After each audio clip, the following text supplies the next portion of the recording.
Hello, and welcome back to the Construct Cast. My name is James Darian. Be sure to like and subscribe below, and let's get into it.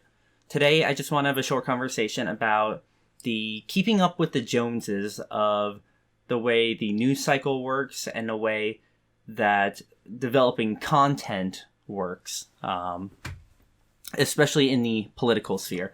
So, I started thinking about this a little more last summer when Dave Rubin does his annual step away from media, no cell phone, no internet, no news of any sort, at least to the best of his ability thing. And I was thinking about how when he comes back, there's always this he ends up being told about all the news that he missed, and typically none of it really matters. Like, by the time they tell him what he missed, most of what they talk to about him with is already old news. It's already last week's news that, while it may be relevant in reality from a social perspective, it basically doesn't matter anymore. So that was kind of the basis of where I started thinking about these thoughts, these ideas of how it's very keeping up with the Joneses like. And then you get to the news cycle, how it's really a 24/7 news cycle, and looking at content creation, a lot of content creators rely on analyzing news articles and pieces, whatever's come up just very recently, and it can lead to a very cyclical form of content delivery where you consistently have content, and there's a lot of content that sounds very similar to what came before, because the news that happens, it's not a sudden tidal wave of all these different things. It's like more of a conga line of, okay, we're going on one step forward at a time. So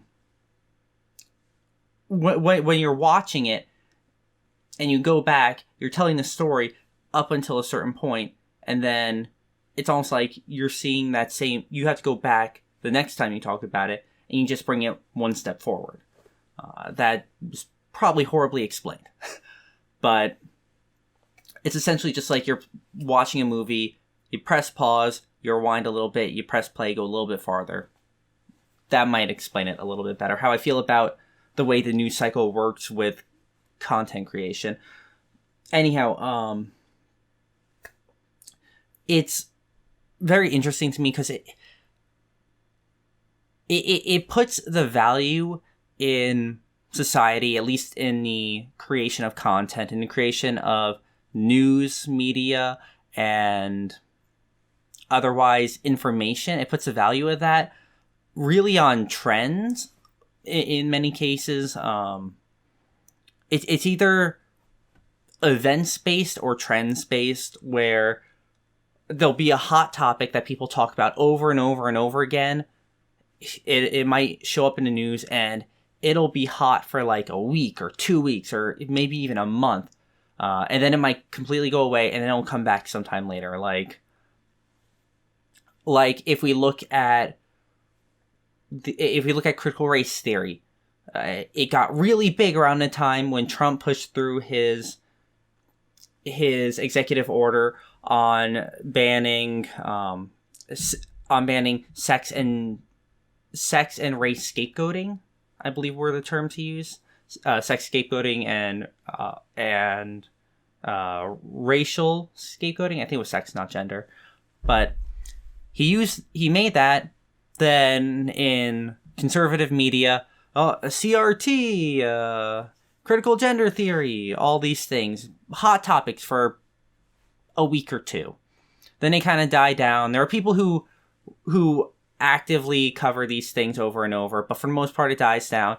And then Biden gets back in, and on day one he revokes it. Oh, it's a big thing again suddenly, or something to that nature. That's kind of how it works. And it's a bit frustrating to an extent where you want to be able to talk about topics and be able to talk about In my case, I like to talk about different philosophies, different ideas. But if it's not in line with a trend, then I'm not really going to be able to bring that very far. I'm not going to have as much of an audience base for what I'm trying to talk about at any given time. If you look at things like video games, well, you basically have to, if you're covering new games, you basically need to cover games as they release. You can't really go in whatever order you want. You can't say, oh, I went back and played this random game this month. You have to talk about what's relevant at the time, I suppose. And to an extent that makes sense, but also I find that kind of thought process can really develop bad habits. For me in particular, I think if I were to do this, I would get very much in the habit of doing the exact same thing over and over again. I don't feel like it would provide growth for me or for my audience in what I would be covering. That's why I try to always come up with a new idea for every couple videos. And when I do find something that I want to expound upon, release a couple videos on, I'll just do 2 or 3 videos on it. Maybe only one is directly on the subject. Other ones will be tertiary, like in my Empire series, in my Rise and Fall of Empire series.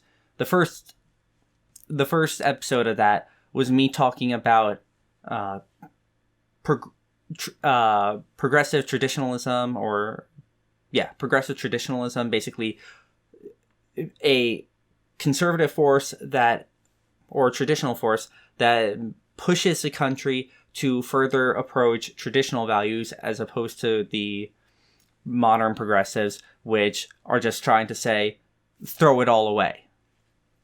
It moves, instead of throwing it away, you're trying to hold on tighter and closer grasp the ideals. That was the idea of one video. And then the next video was going into an essay that was written about how empires rise and fall. And the last one was kind of a reflection and new ideas I had about maybe what the signs mean from what I read and what could be done in more of an, I guess, activistic way, but even just from a thought experiment type of way. That all said, I think it's healthy for information to not be so trend-based. I think it's healthy to be able to, or healthier at least, to be able to, yes, mention the news, but news isn't always irrelevant. If you talked about a story, it's not going to be, and that story is something that lasts for a few days, it's not really super relevant every single day.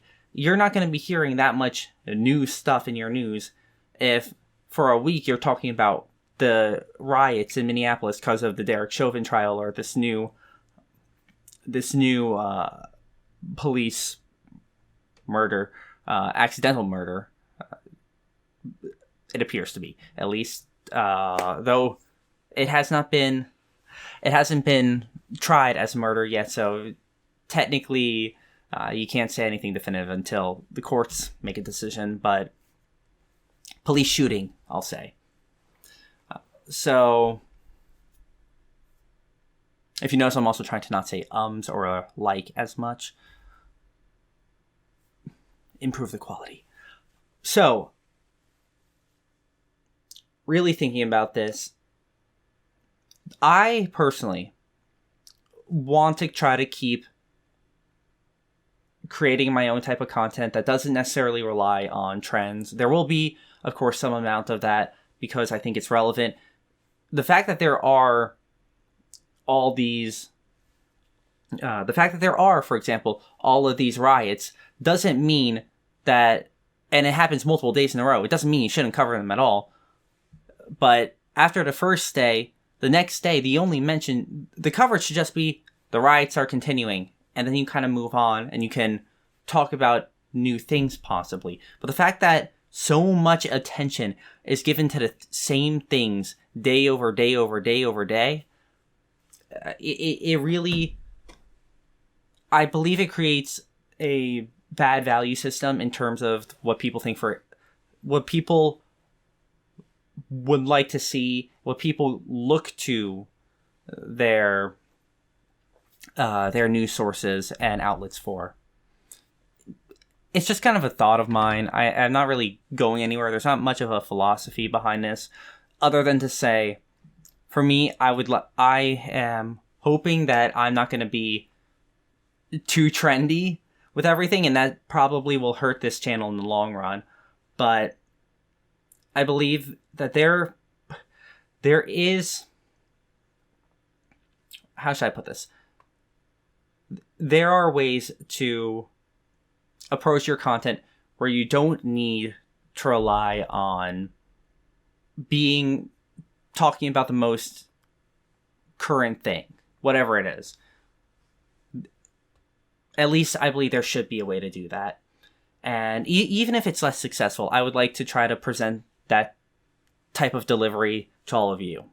That is my goal, to be able to continue to keep you informed in a way that gives you more reason to think, more reason to come up with ideas, and foster that kind of self-exploration. And the thing I hate about the news, the thing I hate about this keeping up with the Joneses and just trying to get the content out day after day after day, which I'm clearly not good at, but also trying to keep up with all the news stories of the day. It's so intense, and I usually use podcasts to keep up with the news. I miss a week. I feel like there's so much I didn't learn that I want to learn, but at the same time, that when I go back to it, I feel like, well, did I miss anything at all? It almost it almost has no value because of how repetitive it is. And I find that to be a problem even with what I research myself, what I listen to myself. And I'm trying to find a way to kind of get a solution to this. For the meantime, I just want to offer you guys content that really gets people thinking, gives people the chance to consider their ideas and explore themselves and explore what I can offer you, be it a lot or a little. I just hope to do my best to give you all something to consider.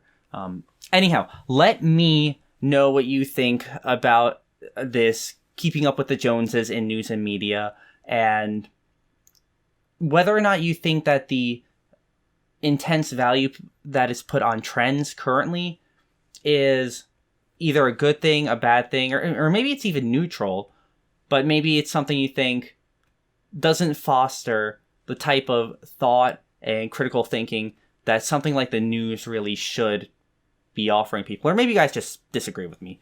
Whatever it is, leave a comment below. And again, remember, like, subscribe, whatever platform this is that you're watching this on. And follow my locals, commutationconstruct.locals.com, links in the description. And yeah, I will see you guys later. Have a good one.